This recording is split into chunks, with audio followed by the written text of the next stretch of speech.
আসসালামু আলাইকুম রহমতুল্লাহ। আজকে আমরা টাইপিং লেখালেখি রিলেটেড একটি ভিডিও দেখব।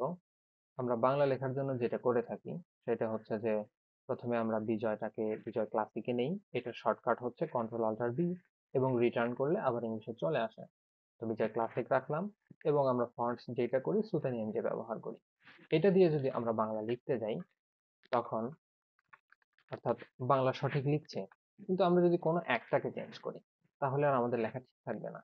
লাইক আমরা যদি কন্ট্রোল অল্টার বি চেপে লেখাটাকে ইংলিশ করি এবং ফন্টস সুতানি এমজেই থাকে, তাহলে আমরা যা লিখবো আমাদের কিবোর্ড আর ঠিকঠাক লিখবে না।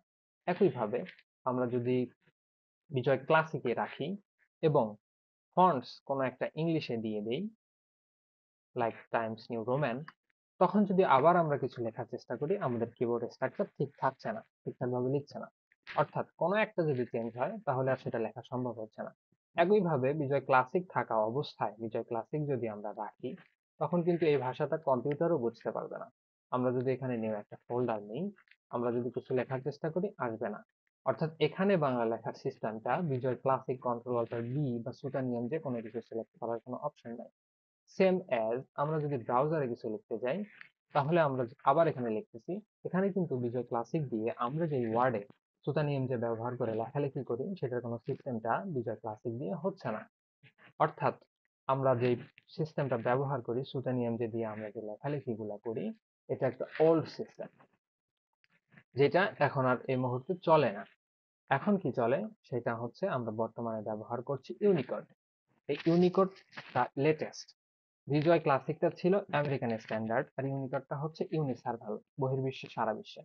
আমরা মোবাইলে যে টেক্সট গুলা করছি এবং ওয়েবসাইটে যে লেখালেখি গুলা করছি, বর্তমানে অনলাইনে ভয়েস টাইপিং থেকে মেসেজ টাইপিং থেকে যেখানে যেটাই করছি না কেন সেটা সবগুলোই আমরা ব্যবহার করতেছি ইউনিকোড। আর এইটার সুবিধা হচ্ছে যে ইউনিকোড ব্যবহার করে আমরা যেখানেই লিখি না কেন সেখানেই সেটা সঠিকভাবে লেখা যাবে। আমরা যদি একটু দেখার চেষ্টা করি এখানে, তাহলে এখন আমাদের সিস্টেমটা আছে ইউনিকোডে। ইউনিকোডের শর্টকাট হচ্ছে কন্ট্রোল অল্টার ভি।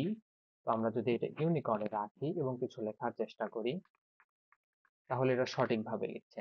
আবার যদি এখানে আমি ইংলিশ লিখতে চাই তাহলে শুধু ইউনিকোড থেকে আমরা যদি ইংলিশে আসি তাহলে আমরা আবার এখানে ইংলিশ লিখতে পারছি।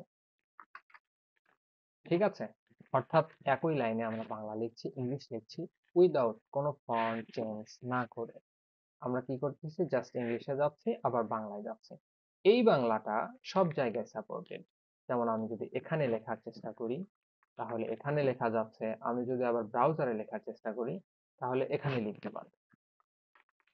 আবার এই ভাষাটা আমার কম্পিউটারও বুঝতে পারতেছে। আমি যদি নিউ ফোল্ডার ক্রিয়েট করার চেষ্টা করি, এই ফোল্ডারটা এডিট করে নিলাম, এই যে বাংলা। অর্থাৎ আমরা ইউনিকোড সিস্টেম দিয়ে ইউনিসার্ভেলি সব জায়গায় লিখতে পারতেছি, প্রতিটা সফটওয়্যার এটা সাপোর্ট করতেছে, প্রতিটা জায়গায় এটা কাজ করতেছে। এই লেখাগুলো যদি, এটা আছে হচ্ছে কিসে, সুতানিয়াম যেটা, এটা কি ব্যবহার করে লেখা, বিজয় ক্লাসিকের সুতানিয়াম যে ফন্টস দিয়ে লেখা। এইটা যদি আমরা কপি করি, কপি করে নিয়ে লাইক এখানেই রাখলাম, কি হচ্ছে আমাদের লেখাটা ভেঙে যাচ্ছে। কিন্তু একই ওয়ার্ডে এই লেখাগুলো লেখা আছে ইউনিকোড দিয়ে। আমি যদি এই লেখাগুলো কপি করি এবং এই লেখাগুলো আমাদের ব্রাউজারে বা এখানে রাখি তাহলে কিন্তু আর ভেঙে যাচ্ছে না, লেখাগুলো ঠিকঠাক থাকছে। এইটাই একটা বিষয়। তো আমরা এখন ফিউচারে স্কুলের জন্য হোক, বিভিন্ন প্রতিষ্ঠানের জন্য হোক, আবেদনের জন্য হোক, এই কাজটা এখনো আমরা করি প্রাচীন সময়ের মতো। সেটা হচ্ছে যে আমরা কি করি, বিজয় ক্লাসিক দিয়ে লিখি। এটা কি হয়, অন্য কম্পিউটারে গেলে ভেঙে যায়, বিজয়ের সাথে বিজয় না মিললে ভেঙে যায়, সফটওয়্যার ভার্সনের সাথে যদি ভার্সন না মিলে তাহলে এটা ভেঙে যায়। তাহলে আমাদেরকে কি করতে হবে, লেটেস্টে শিফট হতে হবে। আমরা কি বুঝলাম, ইউনিকোড সিস্টেম এবং বিজয় ক্লাসিক। আমরা কি ব্যবহার করব, ইউনিকোড সিস্টেম ব্যবহার করব যেটাতে সব জায়গায় সবকিছুতে লেখা যায়।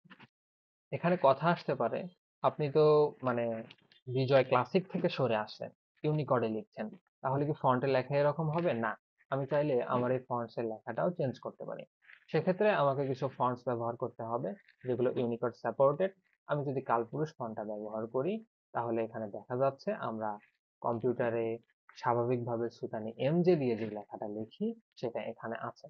আর এটাকে কন্ট্রোল অল্টার বি দিলে দেখছেন সুতানিয়ামজের যে স্টাইলটা সেটা এখানেই আছে।